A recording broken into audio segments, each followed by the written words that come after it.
అందరికీ నమస్కారం. Welcome back to our channel many in 27. ఈరోజు మనం ఉగాది రోజు ఏం చేయాలో తెలుసుకుందాము. ఉగాది వస్తుందంటే చాలు ఉగాది పచ్చడి, పంచాంగ శ్రవణమే గుర్తుకొస్తాయి. మరి ఉగాది అంటే ఇంతేనా?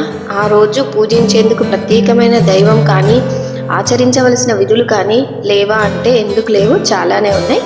అయితే వాటి గురించి కూడా మనం ఇప్పుడు తెలుసుకుందాం. చైత్ర శుద్ధ పాడ్యమి రోజునే సృష్టి మొదలైందని పెద్దలు చెబుతారు.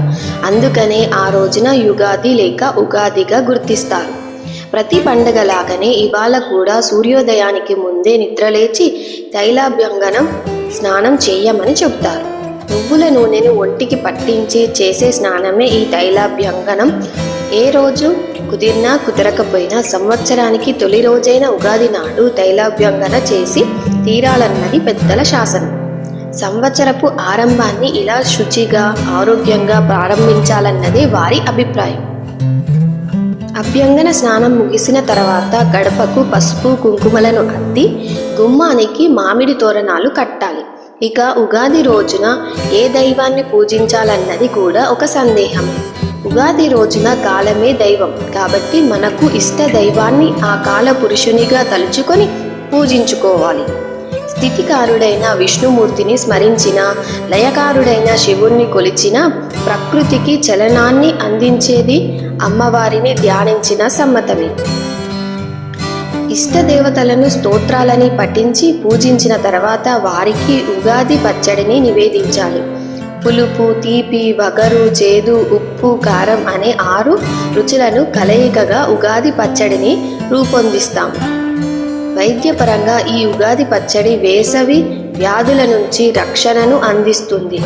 ఆధ్యాత్మికంగా చూస్తే జీవితం సుఖదుఖాల విశ్రమం అని చెప్పడమే ఉద్దేశంగా కనిపిస్తుంది. ఒక పక్క జీవితం శుభాలు విశ్రమం అని గ్రహిస్తూనే రాబోయే రోజులకి సిద్ధపడేలా సూచన అందించేదే పంచాంగం. అందుకనే సంవత్సరపు మొదటి రోజైన ఉగాది నాడు పంచాంగం విని తీరాలంటారు పెద్దలు. ఇక ఉగాది రోజున ప్రపదానం అంటే చలివేంద్రాన్ని పెట్టమన్నారు పెద్దలు. ఎండలు మొదలయ్యే ఈ సమయంలో చలివేంద్రంతో బాటసారులు దాహార్తిని నింపడమే వారి ఉద్దేశం. చలివేంద్రం స్థాపించే స్తోమత అందరికీ ఉండదు కాబట్టి ఒక నీటి కుండనైనా దానం చేయమని సూచిస్తారు. ఎండలని తట్టుకుంటే నీరు ఇస్తే సరిపోదు కదా, అందుకని సూర్యుని తాపాన్ని ఎదుర్కొనేందుకు ఉగాది నాడు చెప్పులు, గొడుగు కూడా దానం చెయ్యాలన్నది పెద్దల మాట. ఉగాది రోజున కొందరు ధర్మ కుంభ దానం పేరుతో నీరు నింపిన కలశాన్ని పెద్దలకు అందించాలని చెబుతారు. ఉగాది ప్రత్యేకించి ఏ దైవానిది కాదు కాబట్టి ఇంతకు ముందు ఎన్నడూ దర్శించని పుణ్యక్షేత్రాన్ని వెళ్ళమని చెబుతూ ఉంటారు. ఉగాది నూతన సంవత్సరానికి సూచన కాబట్టి కొత్త పనులు చేపట్టమని ప్రోత్సహిస్తారు. ఉగాది రోజున చేయవలసిన పనులు ఇన్ని ఉన్నాయన్నమాట.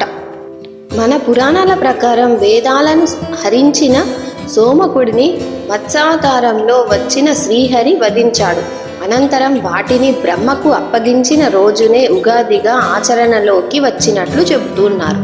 అంతేకాకుండా విధాత సృష్టిని ఈ రోజే ప్రారంభించినట్లు పేర్కొంటారు. శాలివాహన చక్రవర్తి చైత్ర శుక్ల పాడ్యమి నాడే పట్టాభిషేక్తుడై శాలివాహన యుగకర్తగా వాసిల్లిన కారణంతో ఆయన స్మృతిగా ఉగాది ఆచరిస్తారు. అందరికీ ఉగాది శుభాకాంక్షలు. మీకు ఈ వీడియో కనుక నచ్చినట్లయితే please like, share and subscribe my channel many in 27. Thank you so much.